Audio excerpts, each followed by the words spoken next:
This is the kind of story that keeps people awake at night. A case with no ending, no explanation, and no logic. It's known online as the room that shouldn't exist. A story investigators still refuse to talk about. One, the disappearance in 2014. 3 students shared an apartment in East London.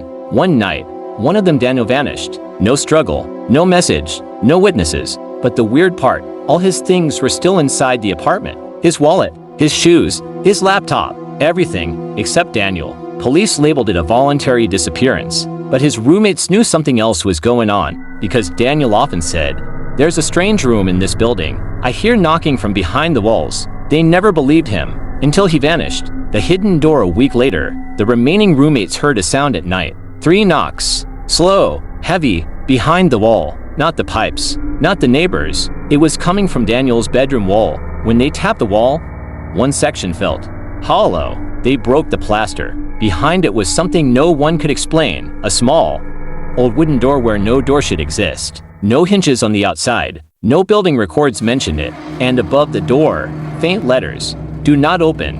The paint looked decades old. The impossible room. They opened the door. The room was pitch black, like light didn't want to enter. Inside, they found a single wooden chair, deep scratch marks on the walls, drag marks across the floor, and a jacket in the corner. Daniel's jacket. On the floor was a torn, moldy notebook. Inside were short entries in Daniel's handwriting. "I hear it again. 3 knocks. Every night. It follows the sound." The last page. "If I disappear, don't open this door." The roommates panicked. One wanted to call the police. The other wanted proof.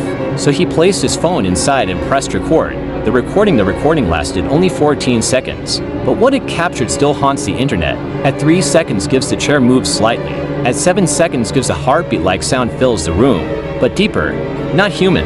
At 10 seconds gives the camera lens scratched itself, a long, deep mark as if something dragged a nail across it. At 12 seconds gives in the far corner, a figure, standing completely still, human-shaped, but too tall, too thin, too silent, only visible for 1 frame, then gone. When the roommates grabbed the phone, the room felt colder, like something had just left. They slammed the door and ran out. The investigation. A private investigator reviewed the building's old blueprints. Here's the disturbing part. The hidden room never existed. Not in any plan, not in any renovation, not in any report. It was impossible. When the investigator visited the apartment, the wall was sealed again. No door, no hollow sound, just solid concrete. Subscribe for more video. Thank you.